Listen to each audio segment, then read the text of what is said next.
মুহূর্তে আপনার কি জেনে নেওয়া দরকার গ্রুপ 1 গ্রুপ 2। গ্রুপ 1 আপনাদের কিছু রিয়েলাইজেশন হতে পারে, নতুন কোনো রকম নাম্বার 20 মেসেজেস জাজমেন্ট কার্ড এসছে, আপনাকে বলা হচ্ছে আপনার কিছু রিয়েলাইজেশন হবে কোনো একটা মানুষকে নিয়ে বা কোনো সিচুয়েশনকে নিয়ে যেটা আপনার ভালোবাসার জায়গা।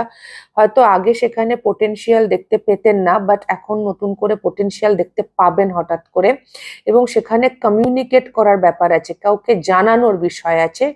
তাহলে জানান, সেলিব্রেট করুন নিজের নতুন জানাটাকে। ওকে, টু আপনার ফিউচার হচ্ছে আপনি আপনার মধ্যে সেলফ এম্পাওয়ারমেন্ট, আপনি এটা আপনার ফিউচার যে আপনি হবেন the boss. Okay, your future is কি আপনি আপনার বস হবেন, বা আপনার মধ্যে সেলফ মাস্টারি আপনি অ্যাচিভ করতে পারবেন। বাট তার জন্য এই মুহূর্তে আপনাকে ট্রান্সফরমেশন করতে হবে, ডেথ অ্যান্ড রিবার্থ এবং লেট গো করতে হবে। So relax and slow down.